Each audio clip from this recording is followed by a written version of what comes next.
Every non-zero real number has a multiplicative inverse, and every permutation has an inverse as well.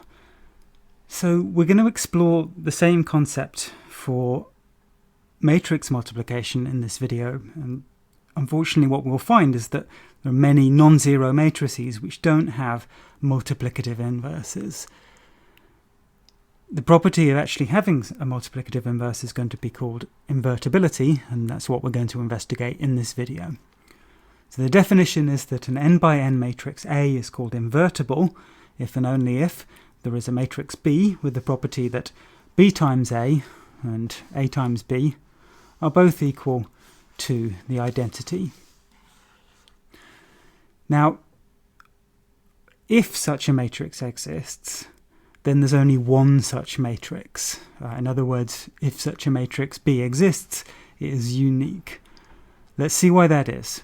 So we'll suppose that there are two such matrices, so two matrices B and C with the property, first of all, that A times B and B times A is equal to the identity, and secondly, that A times C and C times A is equal to the identity. Well, in that case, if you think about the matrix B, you can write that as B times the identity, because we saw in our previous video that multiplying on either side by the identity doesn't change anything. But the identity is equal to A times C, so I can replace that identity matrix with A times C, which I do in the next equality. Following that, we can use the associativity property of matrix multiplication to rebracket B times A times C as B times A times C. That's what happens in the next equality. Then we just notice that we're assuming that B times A is the identity as well, so what you really have there is just the identity times C, and of course, for the same reason as before, this is just the matrix C again. So what we found is that if A times B and B times A are equal to the identity, and if A times C and C times A are equal to the identity, then actually A is equal to C. So if a matrix is invertible, there's only one matrix B with the property in that definition.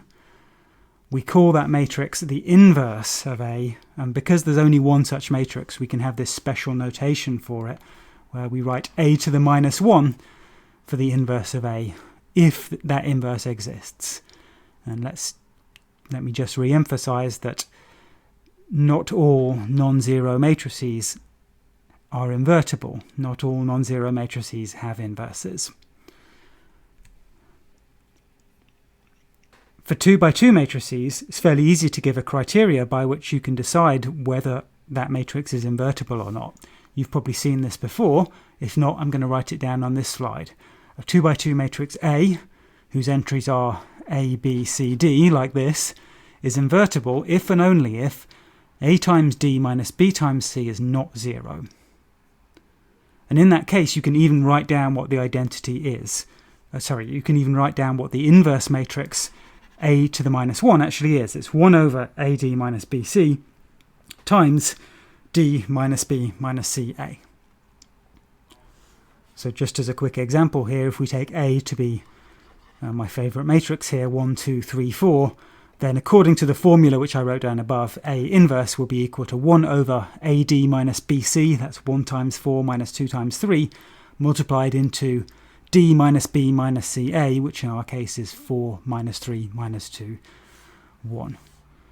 So you can work out the exact numerical entries of that matrix if you like, and you can check that it really has the defining property of an inverse, that is that A inverse times A and A times A inverse really are equal to the 2 by 2 identity matrix. So this gives you a way of determining whether a 2 by 2 matrix is invertible, and if so, what is its matrix inverse. But for other sizes of matrix, it's not so easy, and we really have some difficulty in deciding whether a larger matrix is invertible or not, and if so, how we can compute its inverse. In fact, we'll focus on that for a few videos. So here's a general criteria for when a matrix is not invertible. What it says is that an n by n matrix A which has either a row of zeros or a column of zeros is not invertible. Let's think why this is. So we'll do one half of the argument here. We will show that if a matrix has a row of zeros, then in fact it cannot be invertible. So suppose that our matrix A has a row of zeros. We're then going to show that no matrix A times B can ever be equal to the identity matrix IN, and thereby showing that A is not invertible, because if it was invertible, there would be a matrix B with that property. So take any such n by n matrix B. We have an expression for the ij entry of the matrix product A times B. It's the matrix whose ij entry is Cij, where Cij is equal to the sum from k equals 1 to n of Aik times Bkj. Now remember, we're assuming that A has a row of zeros. Let's say that the ith row of A is all zeros. So what that means is that Aik is always 0, no matter what k is.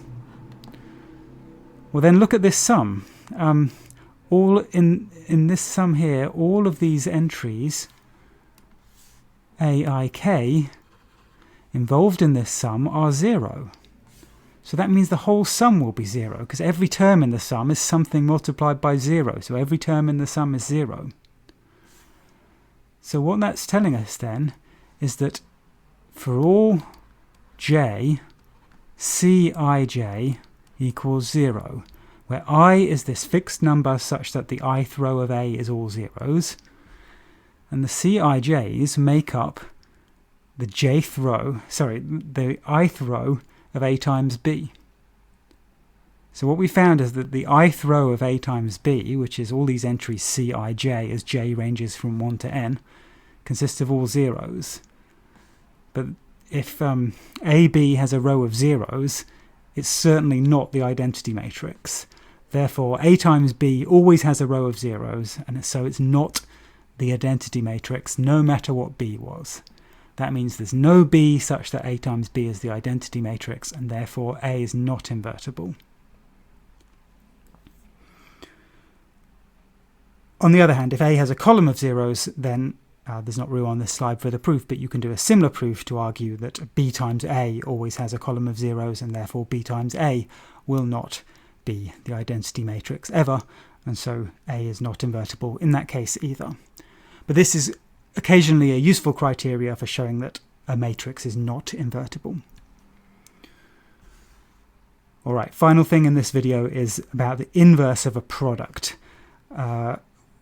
When we discussed the inverse of a product of permutations, you'll remember that I talked about socks and shoes, right? We talked about the process of putting your shoes on and then your socks on, and how the inverse process was taking your shoes off, then your socks off, so the opposite order.